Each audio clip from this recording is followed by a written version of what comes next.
You are currently stuck in the most dangerous financial bracket. Earning enough to be comfortable, but working too hard to ever be truly free. At $10,000 a month, you don't own a business.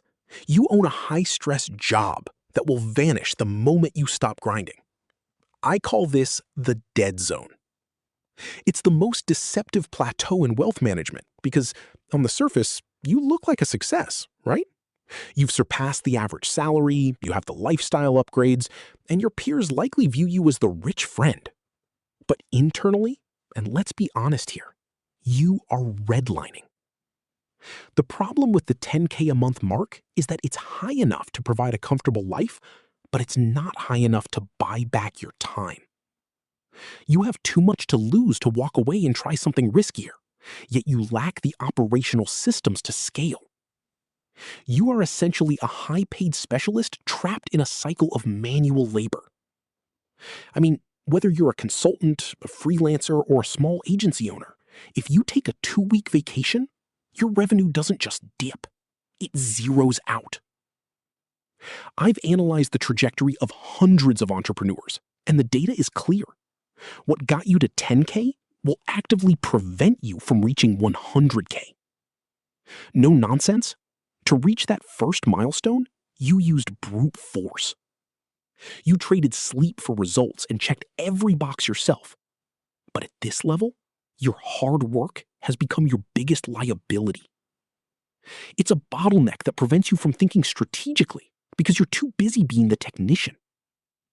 If you want to break through this invisible ceiling, you have to stop acting like a worker and start acting like an architect. You see, you need to move away from linear growth and move toward exponential leverage.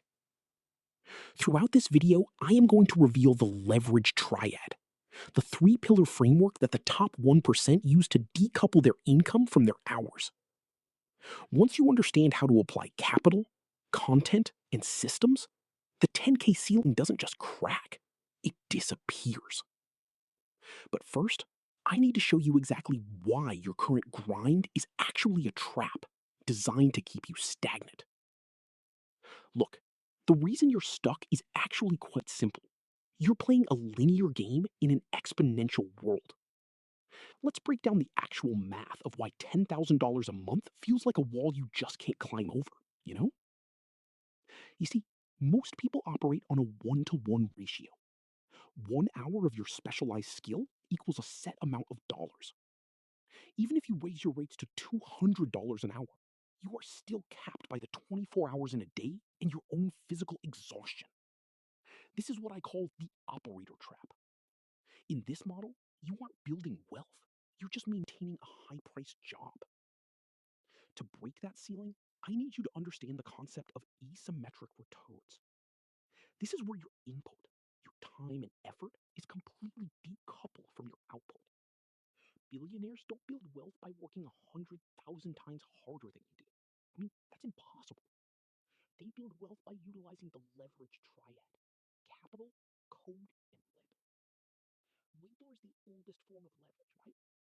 You hire people to do the work so you don't have to. But labor is messy, it's expensive, and it requires intense management. Capital, on the other hand, is a much cleaner multiplier. When I talk about capital, I'm talking about money that works while you. If you look at the data of the ultra-wealthy, you'll notice a pattern. They don't focus on increasing their salary. They focus on compounding their assets. A 10% return on $1 million is $100,000 of passive growth. That, my friend, is asymmetric math. Then there is code. In the modern economy, code and digital systems are the most powerful forms of leverage because they are permissionless. A software script or an automated sales funnel works for you 24/7 with zero overhead and zero complaints. When you combine these three, capital, code, and labor, you move from being an operator to being an architect. I call this the business scaling architecture.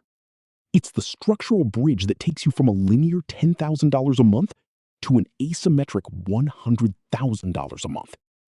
Instead of being the engine that runs the business, you become the person who designs the engine.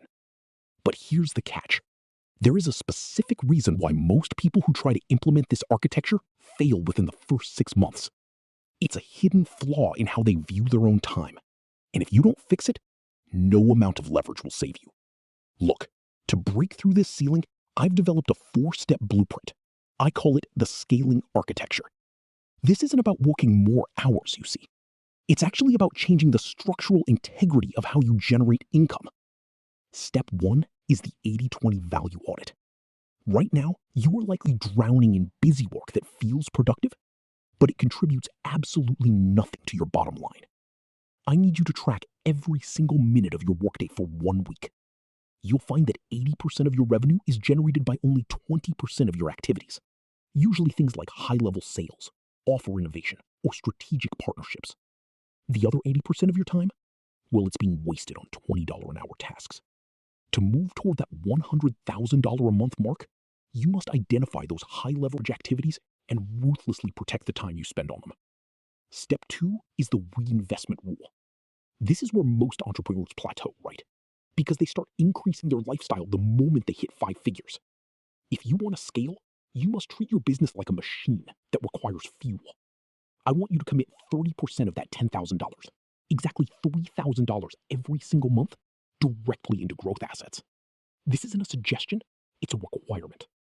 This capital goes toward paid advertising to stabilize your lead flow, or hiring a specialized virtual assistant to handle your operations. You are no longer spending money, you see. You are buying back your time and buying higher volume. Step 3 is the SOP framework.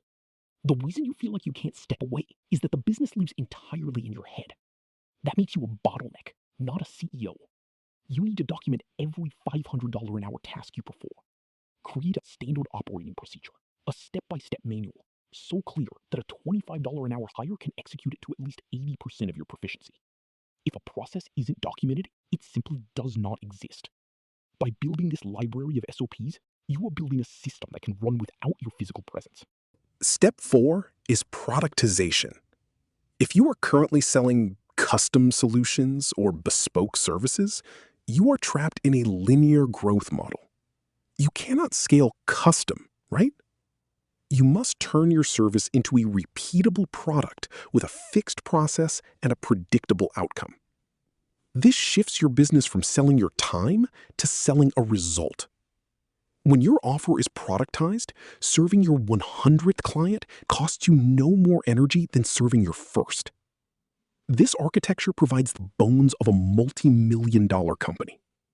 But even with these tools, most fail because they treat their profit like a paycheck and not a war chest. Let's run a concrete simulation. Look, you're currently hitting $10,000 a month, but you've hit a wall because your personal bandwidth is completely maxed out, right? You think the answer is to grind and work 80 hours a week, but the math says otherwise. To break through, I need you to stop treating your profit like a lifestyle fund and start treating it like a war chest. I mean, instead of taking that $10,000 as a personal paycheck, I want you to take $3,000 of it and deploy it as a strategic weapon. You see, you are just hiring help. You are buying back 40 hours of your week. By hiring an operations manager or a specialized VA for that $3,000, you effectively remove every low-leverage task from your plate. If your internal hourly value is $250, but you're spending 40 hours a month on $20 tasks like scheduling or basic admin, you are hemorrhaging thousands of dollars in potential growth. By recapturing those 40 hours, your personal output capacity doesn't just grow, it doubles. Because those hours are now spent exclusively on high-leverage activities, like closing high-ticket deals or refining your product. But labor leverage is only the first half of the equation, you know? To reach $50,000 a month without a massive bloated payroll, you have to layer in code and media leverage. This means automation and paid acquisition. When you invest in automated systems to handle lead nurturing and use targeted ads to handle prospecting, you are shifting the business from manual labor to algorithmic leverage. The beauty of this architecture is that it takes the exact same amount of effort to manage an automated system that processes 1,000 sales as it does to manually handle 10. The system doesn't get tired, and it doesn't scale its costs linearly with its output. This is the proof of concept. You don't manage a $50,000 operation by doing 5 times the work. You manage it by managing 5 times the leverage. You move from being the engine of the car to being the driver of a fleet. At 10,000, you are the business. But at 50,000, the business is a machine that you simply calibrate. This transition sounds logical on paper, but there is one specific psychological trap that causes 90% of entrepreneurs to self-sabotage right as they hit this stride. It isn't a failure of strategy. It's a failure of identity. And if you don't fix this one internal setting, you will unconsciously pull the plug on your own growth before the next $10,000 even hits your account. The truth is, that identity failure is actually quite simple to diagnose. You have spent years pridefully being the hardest worker in the room. You see, you have equated your personal value with your direct output.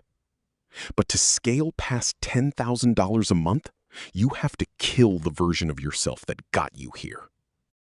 You have to stop being the engine that powers the machine and start being the architect who designs it. Look, the invisible ceiling isn't the market, the economy, or even a lack of leads. Honestly, it is your own refusal to let go of the tools. When I was stuck, I realized that my business couldn't grow because I was standing in its own way. I mean, I was the bottleneck for every decision, every email, and every single deliverable. Here's the thing. The math is unforgiving. I only have 168 hours in a week. And the reality is, so do you. If your income is tied to your hours, you are mathematically capped. The shift happens the moment you decide that your job is no longer to do the work, but to build the system that does the work. This is the final payoff of wealth management, right? True wealth is not just a high-yield portfolio or a 6-figure monthly deposit. True wealth is when your presence is optional. If you cannot walk away from your business for 30 days without the revenue dropping, you do not own an asset. You own a high-pressure job that you just happen to be the boss of. I want you to take a hard look at your calendar right now. Audit your last 30 days of tasks immediately. Identify every $20 an hour task you performed and realize that every minute you spent there, you were stealing from your $1,000 an hour future. So, if you are ready to stop being the engine and start being the architect, subscribe to Wealth Architects. We dive deep into the high-level scaling strategies and wealth management principles that turn entrepreneurs into owners. It is time to stop working for your money and start building the structures that make your money work for you.